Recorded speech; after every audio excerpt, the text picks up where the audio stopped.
Hai semuanya, selamat datang di ECE Podcast, podcastnya Lembaga Pers Mahasiswa Fakultas Ekonomi Universitas Negeri Jakarta.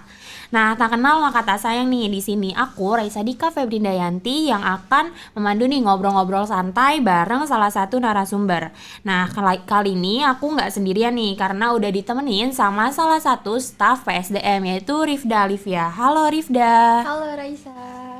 Nah, boleh nih Rifda buat perkenalan singkat dulu. Oke, halo semuanya. Perkenalkan nama aku Rifda, salah satu staff di PSDM Econo Channel Wonderwall dari Prodi S1 Akuntansi. Boleh nih Rifda, apa kabar hari ini? Alhamdulillah baik. Raisa sendiri gimana nih kabarnya? Alhamdulillah baik juga dong. Nah, Rifda sendiri ada kesibukan apa nih akhir-akhir ini? Oke, kalau kesibukan sih kayak mahasiswa pada umumnya ya, kuliah, apalagi kan abis UAS juga, terus ikut organisasi. Kalau kesibukan lainnya tuh kebetulan aku kan punya small business gitu kan di bidang fashion hijab, paling ngurusin bisnis sama ngurusin anabul, itu aja sih. Oh, udah libur tapi masih sibuk banget Ya, ya. Nah, sekarang Rifda kan udah jadi staff PSDM di Econo Channel. tuh. Tahu dari mana sih pertama kali Econo Channel itu? Oke, kalau tahu dari mana? Pertama tahu dari temen. Awalnya kan masih mahasiswa baru ya, bingung. Nanti semester 2 mau ikut apa sih? Belum tahu organisasi-organisasi apa aja yang ada di UNJ gitu. Akhirnya temen bilang kalau misalnya dia mau ikut EC gitu. Sebelumnya aku nggak tahu kan EC itu apa. Terus dia ngejelasin kalau misalnya EC itu Econo Channel, lembaga pers mahasiswanya Fakultas Ekonomi UNJ gitu. Dari situ aku coba cari-cari lebih dalam lagi ya tentang EC gitu. Lihat di Instagramnya, ternyata setelah aku lihat-lihat itu, wah asik juga ya, ternyata EC itu punya program-program yang asik gitu. Terus kan karena aku pengen coba ngasah skill di luar bidang yang aku tekunin, yaitu di akuntansi atau di luar ekonomi gitu kan, kita juga nggak tahu ya nanti kita bakal kerja di mana, kita bakal kerja jadi apa gitu. Siapa tahu nanti dengan soft skill yang aku miliki gitu yang di luar bidang yang aku tekuni bisa berguna untuk di masa depan gitu. Nah, benar banget nih buat para mahasiswa baru, pasti kan pas baru masuk kuliah nih banyak banget organisasi-organisasi yang nawarin buat join nih. Bisa jadiin Econo Channel sebagai pilihan buat teman-teman yang tertarik sama bidang jurnalistik, karena kegiatan di Econo Channel itu seru banget gak sih Rifda? Bener, Nah, seru banget. lanjut, Rifda itu pas milih Econo Channel kan disuruh 3 pilihan nih. Rifda milih apa aja dan kenapa PSDM dijadiin pilihan pertama? Oke, waktu awal itu kan suruh milih 3 ya, dan aku tuh pertama milih PSDM, yang kedua juga milih fotografer, dan yang ketiga itu milih humas. Nah, alasan aku milih PSDM itu karena dari awal pengen ikut organisasi, punya ketertarikan untuk di bidang pengembangan sumber daya atau kaderisasi gitu. Nah, terus aku juga orangnya suka motivasi orang lain, suka orang lain tuh terpengaruh sama hal-hal baik yang aku kasih gitu. Nah, terus aku ngeliat PSDM ini sebagai wadah aku buat ngelakuin hal tersebut gitu. Seneng nggak kira-kira pas masuk jadi staff SDM nih? Seneng banget karena kan sesuai dengan keinginan ya. Selain dari Econo Channel, ada nggak sih organisasi lain yang Rifda ikutin? Oke, organisasi di selain EC ya, ada itu di BEM Prodi Akuntansi FEUNJ, dan departemennya pun beda jauh ya sama departemen yang aku ambil di Econo Channel gitu. Nah, kan udah ada 2 organisasi nih, Econo Channel sama BEM Prodi Akuntansi. Susah nggak sih Rifda bagi waktu antara 2 organisasi, akademik sama waktu istirahat? Oke, kalau dibilang susah, tentu aja susah ya. Apalagi kalau boleh jujur, aku pun masih belajar ya cara ngebagi waktu yang baik dan benar itu gimana di antara 2 organisasi tersebut gitu. Tapi aku pikir lagi sebelum aku memutuskan untuk join di 2 organisasi ini, aku udah tahu resiko yang bakal aku hadapin ke depannya tuh apa gitu. Dan sulitnya ngebagi waktu ini kan juga salah satu resiko yang aku udah tahu kalau nantinya aku bakal nemuin masalah kayak gini gitu. Dan untuk akademik, alhamdulillah sejauh ini masih aman. Gitu. Berarti di organisasi banyak organisasi, banyak juga proker yang dijalanin. Dilihat dari muka-mukanya juga kelihatan capek banget nih. Nah, lanjut aja nih. Eh, kan tadi Rifda nyebutin ada organisasi lain yaitu BEM Prodi Akuntansi. Nah, di BEM itu Rifda di departemen apa sih? Oke, di BEM itu aku bagian humas dan teknologi ya, dimana tadi yang seperti aku bilang beda jauh sama departemen yang aku ambil di Econo Channel gitu kan. Kalau di Econo Channel itu aku dapat PSDM, sedangkan kalau di BMP itu aku ngurusin bagian humas dan kayak sosial medianya dari BMP akuntansi itu sendiri gitu. Nah, di Rifda udah jelasin nih, bergabung di Econo Channel sama BEM Prodi Akuntansi. Nah, dari situ Rifda ada nggak sih feel yang jadi staff EC sama BEM Prodi itu beda apa enggak? Karena kan dilihat dari divisinya juga beda ya. Di Econo Channel Rifda jadi PSDM, yang di BEM Prodi jadi Humas dan Teknologi. Kalau feel beda sih ada ya, karena kalau di BEM Prodi itu aku ngerasa lebih formal. Ya kan, dia tuh kan namanya juga badan eksekutif mahasiswa ya, dimana naungin akuntansi, seluruh akuntansi gitu. Nah kalau di Eco National tuh aku lebih kayak enjoy. Walaupun di BMP aku juga enjoy gitu, cuman kalau di Eco National tuh lebih apa ya, karena program-programnya juga nggak seserius dari BMP, jadi kayak masih bisa asik, terus juga masih bisa dijalanin dengan apa ya, dengan enjoy gitu. Nah, pernah nggak sih bentrok nih antara organisasi sama jam mata kuliah? Semisal pernah, gimana sih cara Rifda buat ngatasi nih jam bentroknya itu? Oke, kalau selama ini ya bentrok itu jarang sih. Paling bentroknya di BMP ya, kan itu humas pasti ngelola sosmed kan. Ada aja kayak suatu postingan yang harus di-post saat itu juga gitu. Dimana kan lagi ada kelas.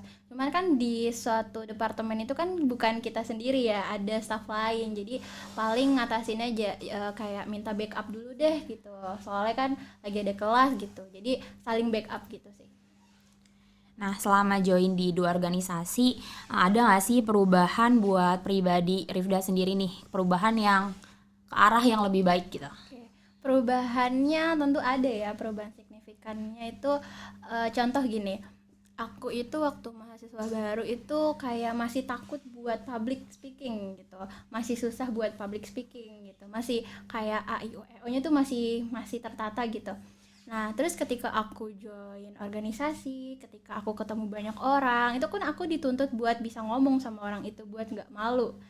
FYI aku orangnya dulu malu banget buat ngomong sama orang, bahkan ngomong kayak gini nih di depan kamera gitu, itu pasti keringet dingin, pasti juga kayak ngerasa demam panggung gitu. Dan di organisasi itu kan dituntut buat bisa ngomong, buat ketemu orang banyak gitu ya. Salah satu perubahannya itu aku jadi bisa untuk public speaking dengan baik, aku jadi nggak malu buat ketemu orang, juga kayak nambah temen banyak gitu. Dan ilmu yang aku dapetin juga bermanfaat banget sih, bahkan di kehidupan aku sehari-hari juga bermanfaat banget.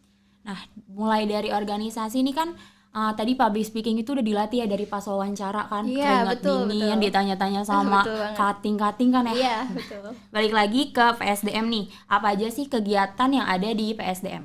Oke, kegiatan di PSDM itu banyak sebenarnya ya. Mungkin kegiatan yang sering aja ya. Pertama itu ada namanya monitoring. Monitoring itu kayak nanyain kabar nih, tapi nanyain kabarnya ke BPH dan BPHI yang ada di Econo Channel gitu. Jadi kayak nanyain gimana kak kabarnya, kesibukannya apa aja gitu. Ada nggak kendala nih selama ngejabat jadi kepala departemen atau kepala biro gitu.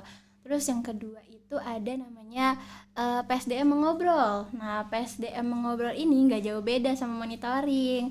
Cuman bedanya adalah kalau tadi kan monitoring itu nanyanya ke BPH dan BPHI ya, Kak. Kalau misalnya PSDM mengobrol ini nanyanya ke staff-staff gitu. Staff-staff di Econo Channel di luar PSDM ya. Jadi kita juga nanyain gini, gimana nih kabarnya selama di EC ada kendala nggak, terus kira-kira kesibukannya lagi apa aja gitu.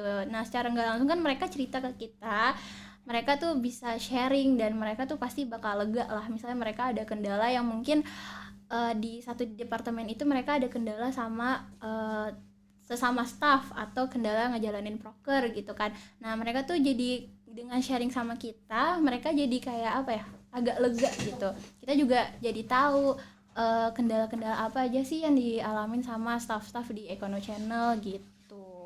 Terus ada lagi yang namanya AIDS. Nah AIDS itu, ini sorry banget ya kalau gue jelasinnya. Lalu ada AIDS itu Econo Channel Internal Training Soft Skill. Jadi AIDS itu kayak apa ya, ngelatih soft skill nih internal dari Econo Channel. Soft skillnya itu di bidang yang di luar yang mereka tekunin gitu. Misal lagi tuh AIDS itu gabungan sama Litbang, ada namanya kabel, kajian bersama Litbang. Lalu ada juga play itu pelatihan layout. Nah itu sama departemen layout itu kan, jadi kita yang bukan departemennya, bukan bidangnya, jadi bisa tahu kan, bisa ngelatih soft skill kita di bidang itu, di bidang yang di luar yang kita tekunin gitu. Terus ada lagi spek eksternal. Spek eksternal itu sekolah pers Econo Channel gitu.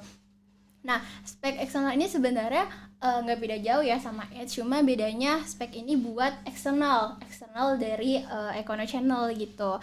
Bukan hanya mahasiswa-mahasiswi dari FEUNJ aja atau mahasiswa-mahasiswi dari UNJ aja, tapi dari umum gitu. Jadi di spek ini bakal ada webinar tingkat nasional yang narasumbernya juga berpengalaman di bidangnya gitu. Nah, terus ada lagi namanya KJ atau komunitas jurnalistik. Nah, tadi kan untuk internal dan eksternal ya.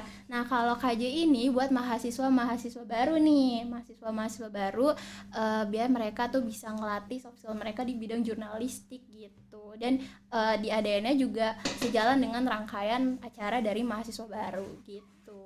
Berarti buat spek sendiri nih ngebantu banget buat yang di luar dari UNJ atau bisa disebut masyarakat umum buat lebih mengenal nih apa itu jurnalistik.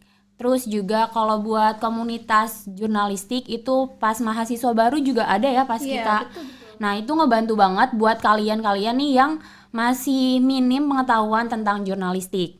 Nah Rifda sendiri ada gak sih kendala yang dialami nih selama jadi staf dari PSDM? Oke, kalau kendala sih sejauh ini masih minim kendala, karena apa ya, alhamdulillahnya banyak banget support, baik banget dukungan dari sekitar juga. Contoh kendalanya kan salah satunya itu bagi waktu yang tadi aku udah bilang, itu agak susah sih bagi waktu, apalagi dengan aku dua organisasi dengan departemen dan bidang yang bertolak belakang gitu, jauh gitu bedanya. Tapi kan balik lagi tadi aku bilang, kalau misalnya banyak support, banyak dukungan, terutama dari sesama staf SDM, dari kadep wakadep aku juga gitu, juga dukungan dari teman-teman yang lain gitu. Jadi untuk saat ini beberapa kendala masih bisa dihandle gitu. Berarti buat kendala utamanya itu dibagi waktu ya, karena dilihat dari mukanya juga udah muka-muka capek banget. Muka-muka broker ya. Iya. Nah, udah kehitung nih selama beberapa bulan jadi staff di Econo Channel. Ada gak sih ketertarikan tersendiri buat Rifda yang bikin makin nyaman nih di PSDM? Apa ya bikin nyaman ya? Apa coba? Tentunya sih yang bikin nyaman itu banyak ya. Salah satunya adalah apa sih di internal internal Econo Channel ini yang salah satunya bikin nyaman itu apa ya, kadep wakadep aku yang bukan kayak kadep wakadep yang benar-benar kayak kakak aja. Mereka tuh ngembimbing kita tuh kayak kakak sama adik gitu, bukan kayak kadep atau wakadep gitu. Terus teman-teman dari PSDM juga yang asik-asik, seru-seru orangnya juga, padahal kan kita dari latar belakang yang beda ya. Sebelumnya kita juga nggak saling kenal, yang sebelumnya cuman kayaknya dia orangnya kayak gini deh, kayak dia, padahal aslinya tuh nggak kayak gitu. Aslinya tuh mereka ternyata open banget gitu sama aku. Mereka juga kayak baik banget gitu ya intinya. Terus kayak yang lain, kakak-kakak yang lain, BPH dan BPHI yang lain juga bukan kayak BPH dan BPHI, malah jadi kayak temen gitu. Mereka tuh benar-benar ngebimbingnya bukan kayak ketua sama staff gitu, tapi kayak kakak sama adik. Itu sih yang bikin aku nyaman. Nah, dari ngobrol-ngobrol santai ini nih, dari organisasi itu emang harus banget diikuti nih, jangan jadi mahasiswa kupu-kupu, karena dari organisasi kita bisa punya banyak kenalan ya kan, Betul. punya teman baru, punya relasi baru, sama punya kegiatan yang bisa dilakuin gitu. Jadi nggak bosen di rumah cuman tiduran atau kegiatan yang kurang bermanfaat nih. Nah, sekian podcast atau sebut aja ngobrol-ngobrol santai bareng salah satu staff dari PSDM. Nah, Rifdah boleh dong kasih closing statementnya dulu. Wow, closing statement ya. Jujur aku belum pernah bikin closing statement, tapi coba kali ya biar memotivasi ya. Mungkin ini closing statementnya. Buat kalian yang mungkin masih mungkin nanti ini ditonton sama mahasiswa baru ya, buat mahasiswa baru mungkin yang masih belum tahu nih pengen ikut apa gitu, tapi punya ketertarikan di bidang entertainment, di bidang jurnalistik gitu, boleh nih teman-teman mahasiswa baru join di Ekono Channel gitu. Terus apa ya, teman-teman yang mungkin motivasi keduanya, mungkin teman-teman yang punya yang nantinya pengen ambil 2 organisasi gitu dan masih mikir 2 kali, aku kasih saran ini deh, teman-teman nyesuaiin sama kemampuan yang teman-teman miliki. Kalau emang dirasa teman-teman nggak bisa bagi waktu dengan baik atau kemampuan teman-teman minim gitu, lebih baik teman-teman apa ya, sesuaiin sama kemampuan deh, balik lagi sama kemampuan. Terus yang ketiga mungkin, kalau nanti di tengah teman-teman ngejalanin amanah itu teman-teman capek atau ngerasa aduh kayaknya salah deh milih 2 organisasi atau salah deh milih organisasi ini, teman-teman harus mikir kayak gini, seseorang ngasih amanah ke teman-teman itu berarti orang itu tahu kalau teman-teman tuh mampu untuk ngemban amanah itu. Mereka tuh nggak mungkin ngasih teman-teman amanah tuh di luar kemampuan dari teman-teman gitu. Jadi tetap semangat dan apa ya, tetap semangat dan jangan lupa senyum, gitu aja sih. Nah, makasih closing statementnya Rifda. Makasih juga nih udah luangin waktunya buat ngobrol di Ece Podcast kali ini. Oke, terima kasih juga nih buat Raisa sama teman-teman yang lain yang udah ngasih kesempatan aku nih buat diundang di Ece Podcast kali ini.